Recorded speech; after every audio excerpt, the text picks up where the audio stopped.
Hello, this is Mr. Sam. Today I want to talk a little bit about politics because uh, what happened recently has just been what happened this year has been really fascinating to me, and my anticipation about how the world is going to play out was incorrect, and I'm just gonna figure out why and what's the reason for my anticipation went wrong. So at the beginning of the tariff war, like I thought that of course it's gonna be bad for both of the economy, US and China, right? And I thought that, but eventually I thought that China is gonna back off. I thought that US is going to win. I didn't even think about it all that much. So because when Donald Trump are raising all this tariff and stuff, so the math are very simple, right? Basically, US is a stronger country, it has a stronger economy, it has a higher GDP. It means if US and China are stopping to make trades with each other and they are just kind of suffocating and hoping that the other one dies first, right? Basically, and until one cannot hold it anymore and that they have to talk on a table again. And I think back then I thought that US is going to win relatively easier because the math are there, and if you think about the power of both country and the economy of both country, you will kind of figure out that the US is gonna make progress. But reality didn't play out that way. I think mostly because I did not expect that the did not expect that the people of the US, the ones that are like directly affected, they held on so much power that they can actually just get on the street and they can put pressure onto the government, and you have all this interest group pressuring onto the parliaments and senators, right? And another thing about it is the Donald Trump have stopped the tariff on the electronic first before anything else. And that is because the large companies, the large tech corporations are pressuring on to Donald Trump. And the core problem of this is that basically the Trump administration does not have enough power to dictate the entire country. It means that it might be a good strategy, it might be a good plan if all the country works together as one, and because if you guys can bring China down, if you guys can force China to compromise, you can get a really good deal, you can get a good tariff, and the entire economy of the US is gonna be good. You can make the United States great again whatsoever. But you can't control people, and everyone are like, you can't just convince this random dude on the, like, for example, a city, New York City, that is working 10 hours, 8 hours a week, 8 hours a day, and you tell him, oh, you're gonna suffer a bit more for now because because what we're doing now is gonna increase your grocery pricings, we're gonna increase your goods pricings, and but hold on there, bro. If we win this war, you will have so much benefits, you will have such a good life. Like, when people hear this kind of words coming out from like this politician, people will doubt it, people will criticize it, and what people care the most is basically, can I buy things cheaper right now? Can I have money right now? Can I have more jobs right now? Can I have a pay raise right now? And if you're not gonna deliver it to them in like 1 or 2 months, they were gonna run out of patience and they're gonna slip out from your control, even if you're the president of the United States. And even though China has on paper, China has a worse economy, But if but during that recession, during that problem of the economy, during that war, so yes, they restricted the news, and all the news in China were saying that is everything is going all right, and the economy will get back up very soon. And like I'm not too much of a Chinese hater. I came from China, and I really like the economy there. I like the livings there, but it is true that you don't have a freedom of news and freedom of speech right back there, right?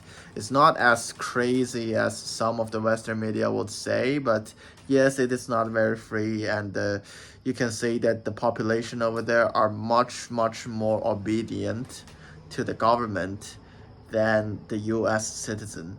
And you do know that all these horrible things happening to the factory and people losing their jobs, they are not going to the mainstream media, and people are talking about the good things of the country.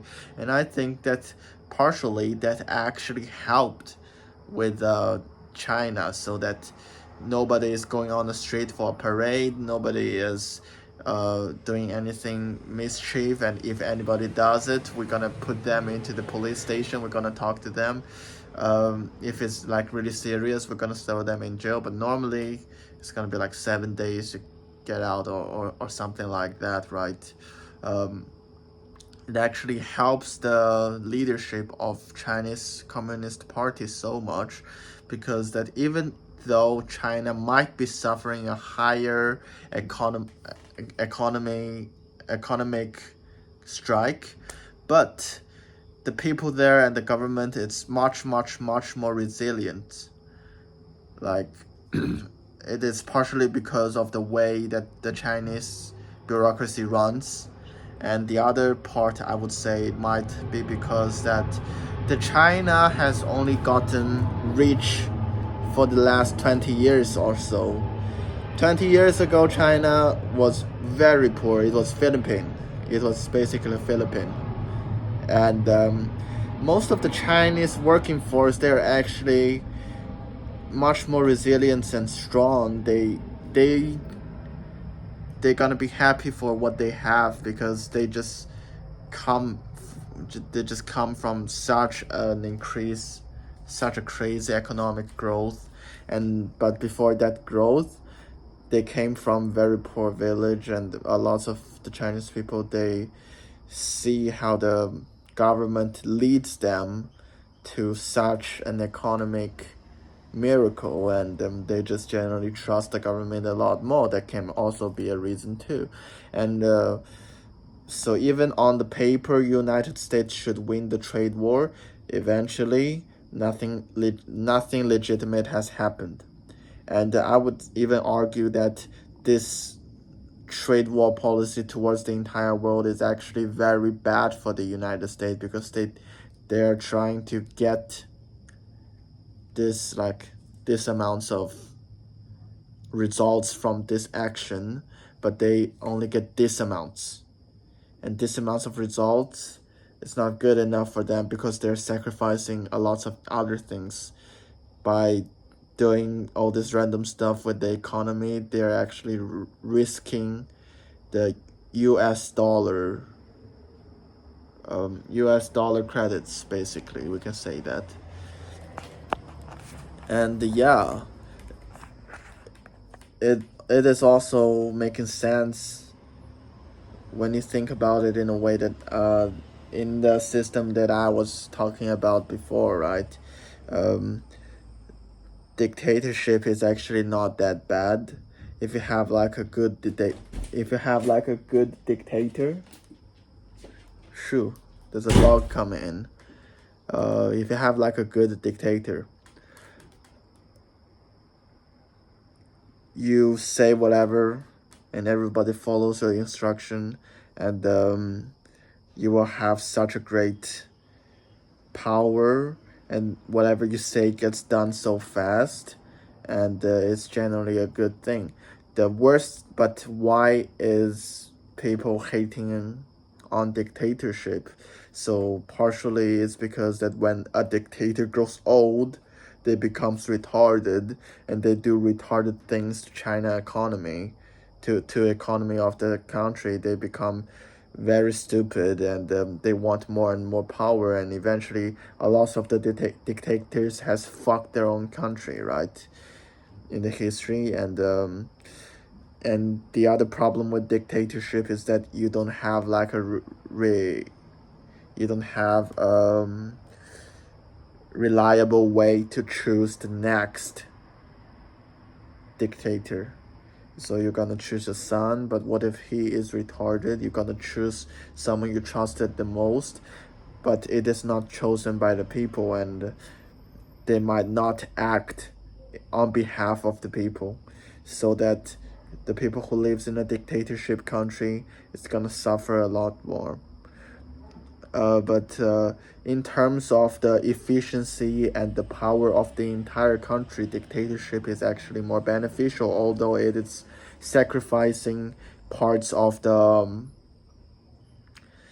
happiness of its people. But if the country is going prosperous, the people is going to be happy. We can see that in China.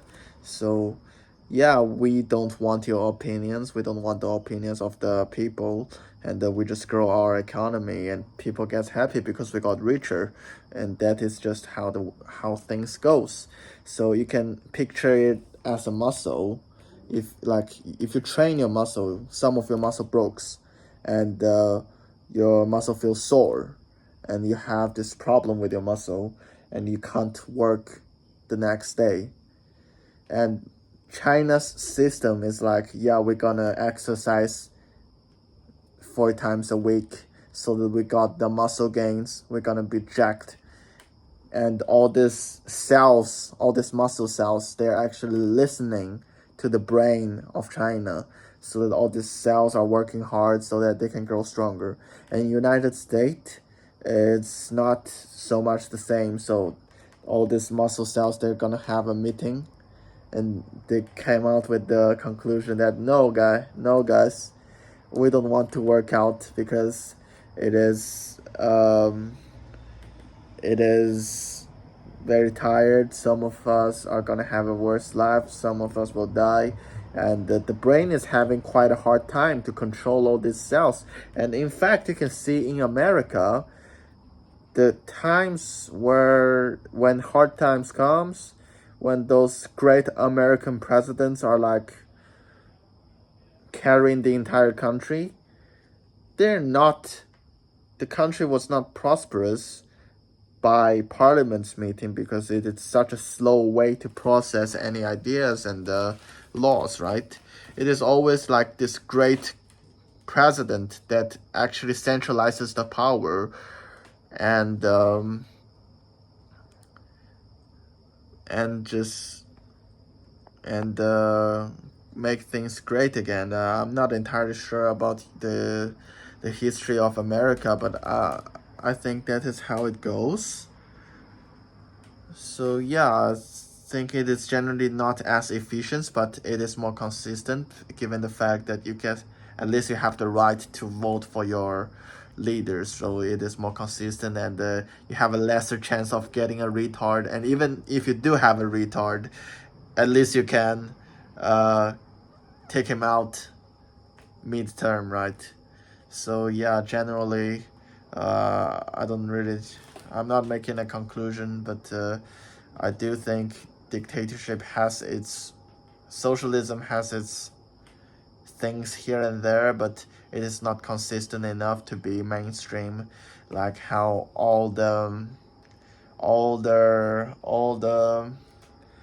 dynasties in China, it is always ending on a retarded king that just ruins everything, and the other dynasty comes. So yeah, but in short decision makings, dictatorship is actually more beneficial. All right, I think I've been repeating myself for the last 2 minutes, but anyways, this is today's video. A little bit of politics, I guess. Have a good day.